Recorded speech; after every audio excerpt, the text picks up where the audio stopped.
Good morning, sunshine. There's our watch. Watch. On here. 1, 2, 3. Let me see. Show him.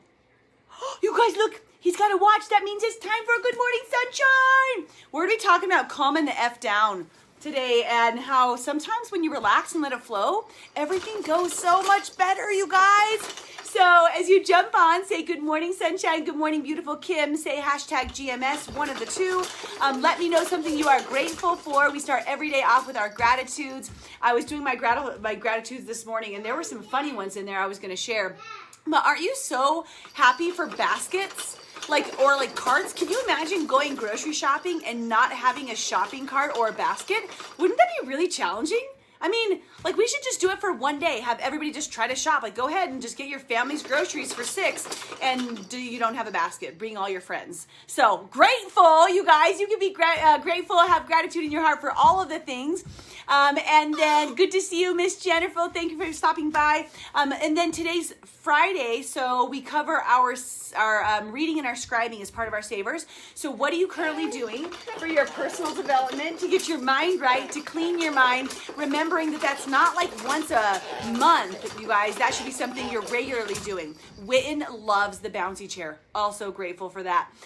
So what are you guys doing to clean out your mind? What are you reading? What are you listening to? I've got a couple different things right now. Share yours so you can read one another's to see how you can grow. And maybe some of your favorite books that you've done in the past, especially if this is your first time on. That way you can watch and look at some of the different things everybody's doing. Okay, so today we're talking about calm the F down. Oh my gosh, Kim, I'm so glad you're restarting the magic. I was going to see it, but a bunch of us would do it again in June, just for all of our team, because it just makes such a huge difference. So I'm happy you're starting that again. All right. Thank you, Quincy. So nice. So yesterday we kind of got, I got on my podium a little bit about our,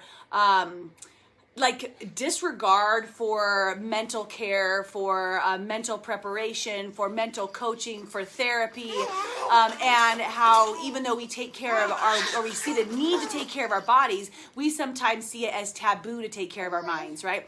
And in a lot of that, I was sharing about some experiences I've had with my daughter over the last year because of COVID, and I'm telling you what, it's just been a crazy freaking year. I woke up this morning, I'm so excited, you guys, that it is my baby girl's last day of her junior year, which usually you wouldn't say. It's oh man, her junior year's over, but I'm oh my gosh. And I'm glass half full, but I'm let's just get this one over with. Let's just check that off the list, done with the junior year.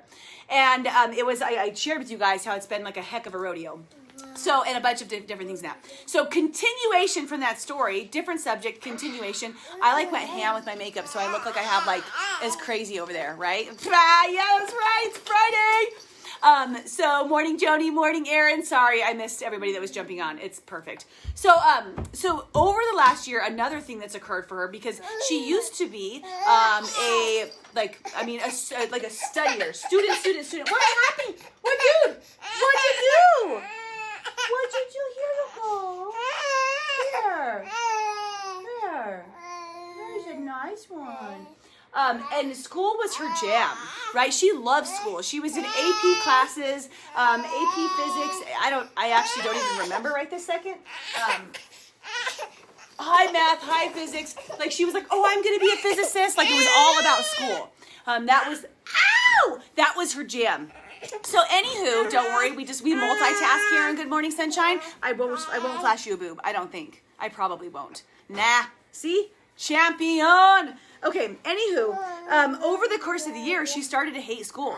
She, in fact, even changed from her local school to go to an online school because she couldn't learn those subjects and wasn't having fun. And where before, you guys, literally, she loved it. She loved everything about it. She'd come home and she's this is so exciting. Listen to the subject. Okay, so that completely shifted for her. And for multiple different reasons, but she just wasn't able to learn in that online environment all of those higher level subjects. And she decided that she needed, because of her mental health, to let go of the stress of school a little bit. I do. Oh my gosh, gum is so delicious. I'm not talking about you. I told you I was going to talk about you. Today's your day. I'm keeping going. There she is. I'll have her come do an interview later. Oh yeah, she's taking finals. See how serious she is about it? She's got to finish school by 11 so she can go shopping. That's how much things have finished. Okay, or changed, sorry. So here we go, right? She's decided to completely change her path because of this. And then over the next year, or the next semester, she's in online school. She's like basically like done by 9 or 10. She's like, just get it over with, basically. Like that's her new attitude. So you guys, sometimes when life happens, right, we get these different lessons and we try different things. So for her, that was, oh, look at that. That was basically going backwards in her love for school. Okay, so at the same time, she's like, okay, I don't really know if I even want to do college. Like, why would I do college? Like this, it seems ridiculous. I don't really want those payments. I mean, so many different things. She doesn't like the experience. She doesn't like school. She already has a great job. She's already making money. She's got a pathway. I'm so fortunate and blessed that she wants to work in my industry. Not that I've pushed it at all, but she loves working alongside me. So that's been awesome. Okay, so here we are, and after all of this, she decides she doesn't want to go to college. Okay, we're getting to the point of calm the F down. You guys ready? So with all of that, we approach our SATs, right? And her PSATs, I don't remember what she got. 11 something in her PSATs, like great, whatever, like we didn't do a whole lot of studying for it, no problem. So she's going into her actual SATs and she's like, Mom, do I even have to take these? I'm like, I think so. Like, yeah, I think everybody still has to take them. And she's like, I don't care because I'm not going to college. And before you guys, she would be like many of us are. How do you guys do with tests? Let me ask that. Like, were you the nervous Nelly when you would go into a test? Because I was in the IB program and we had so many different tests and we had our SAT and I'd freak out. Like I had so much stress and anxiety leading up to that. And I wasn't the best test taker. I don't feel like it was really a reflection of my knowledge base because I would go in and I'd be so nervous about the answers that I probably just wasn't having the best strategies in even taking those tests. So anyhow, that was her beforehand, right? When she was walking into our PSAT. And this year we go into her SAT and she's already decided she's not going to college, right? I'd study and then sleep through it. I love it. Oh gosh dang. So she's not going to go to college. So she's like, whatever. So she kind of wakes up the day of her SATs and she's like, yeah, I'm going to take my SATs. Like no big deal. Afterwards, she's like, I just decided not to do the essay portion, blah, blah, blah. So like, we don't study for it. She doesn't do anything, like to prep for it. We're just like, literally, she just walks into the class and takes it, right? So she goes into the situation, point of this being, okay, she goes into the situation with complete calm instead of stress and anxiety and worry and what ifs. Right? That's what she did with her first test. So yesterday their test scores come back. And we're like sitting there and she's like, Mom, do you want to do this after or before Good Morning Sunshine? We decided to do it after. And we're like, let's just be prepared. Let's just be prepared. Like, I don't know, 900, it could be a 900 after all that. Didn't study, didn't go into it, didn't do, the last part of it. Like, what should she be prepared for? And we go through and she clicks on the little button to see her score. And she got a flippin' 1370, you guys. Like raised her score by 200 points. And we were like, I just was like laughing. Like I'm almost like, oh my gosh, are you kidding me? Like, it's so amazing what can happen when you just relax a little bit, which brings us to the point of the story. Of course, brag moment, right? Like mama brag moment. Like I'm so proud of her for going into it with a mental state that she did, right? Just being okay. And P.S., let me just like preface 1 week back before that. A week ago, she altered her decision. Like everything's been getting her better. Her mental health's been getting better. She's been like seeing some different opportunities. And she's like, Mom, I do want to go to college. Like she decided this like a week ago. And it was after the SAT, but before we got the score, right? So then when we were walking into the answers of the test together, we're like, ooh, okay. Like this could kind of impact your scholarship ability. It could impact your ability to go to different schools. And all of a sudden we're like carrying a little bit more, right? We're carrying a little bit more than we were before. So when we saw that score, it was like, oh, okay, like, I don't know, like, it was just even that much more happiness now that she's altered her, her path, her idea for her path. And had she not made that decision before, and had she walked into her PSAT or her SATs, knowing that she wanted college in a certain college and she had a certain amount of stress, I honestly don't think she would have done nearly as well at all. So let's get to the point of the subject, right? I'm looking to see if you guys, are you test takers? What is your ability there?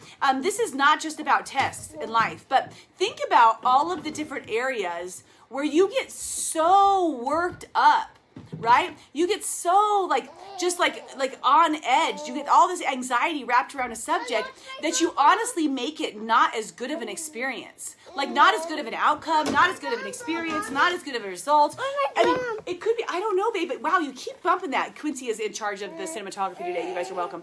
It could just be planning a graduation party. It could be planning a wedding. It could be, doing an assignment for work where you have all this pressure. Well, what if instead of being so anxious about it, so worried about it, you relaxed and let it flow a little bit? Let it go and let it flow just a bit and see what could happen. And that's what we experienced. That was like a huge lesson for me yesterday, watching what Kinsey, pulled off there, which was absolutely amazing. And not that you shouldn't have high expectations for yourself, right? Not that you shouldn't be going after amazing big things in your lives, but it's when in a lot of our training right now, actually this is so perfect, my book right now, they say how you should need for nothing and want or desire for everything.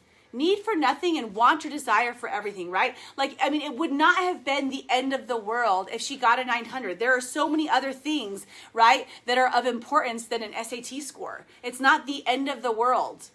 And when you kind of start to let go of that need and that you're trying to pull it so hard that it just, right? Let go and let God. Of course, I know I've had one about this too, Jody. It's so perfect. Like right where it's just like you're basically forcing it. A lot of times that makes it more difficult. So this was a real life example of that exact situation, of watching someone let go and let God and be able to thrive through that situation so much. And so proud of her and where we're going to end up here. I know that after all of this, it's going to come out stronger. So today, last day of her junior year, and then we get to move on to something bigger and better and amazing. But we're thankful for all the lessons that this year brought.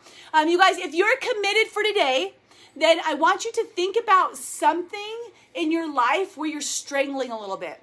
Something where you're pushing a little bit too hard. Something where you're not enjoying and embracing the beauty of the experience, but you're trying to force it so hard that it's abrasive, rough, and not fun.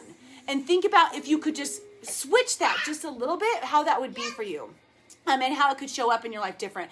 You guys, that's all I have. So if you're committed, say, I commit to calming the F down or something along those lines. I appreciate all of you for being here this week. Thank you for, I got a lot of messages after yesterday's message. If you didn't watch that, apparently a lot of people needed to hear that one. So if you didn't get to watch that, go ahead and maybe review that, baby. And thank you for all the messages that I received there. Guys, light and love from my house to yours. Kinsey, come smile at my friends. Please. No. She's not going to do it. She don't love you. She hates you. Quincy, do you want to go see him do hearts? No. You don't? Okay, I got straight up denied by all of my family. Witten, you're the only one who loves me and my friends. Say love you. Love you. Jeez.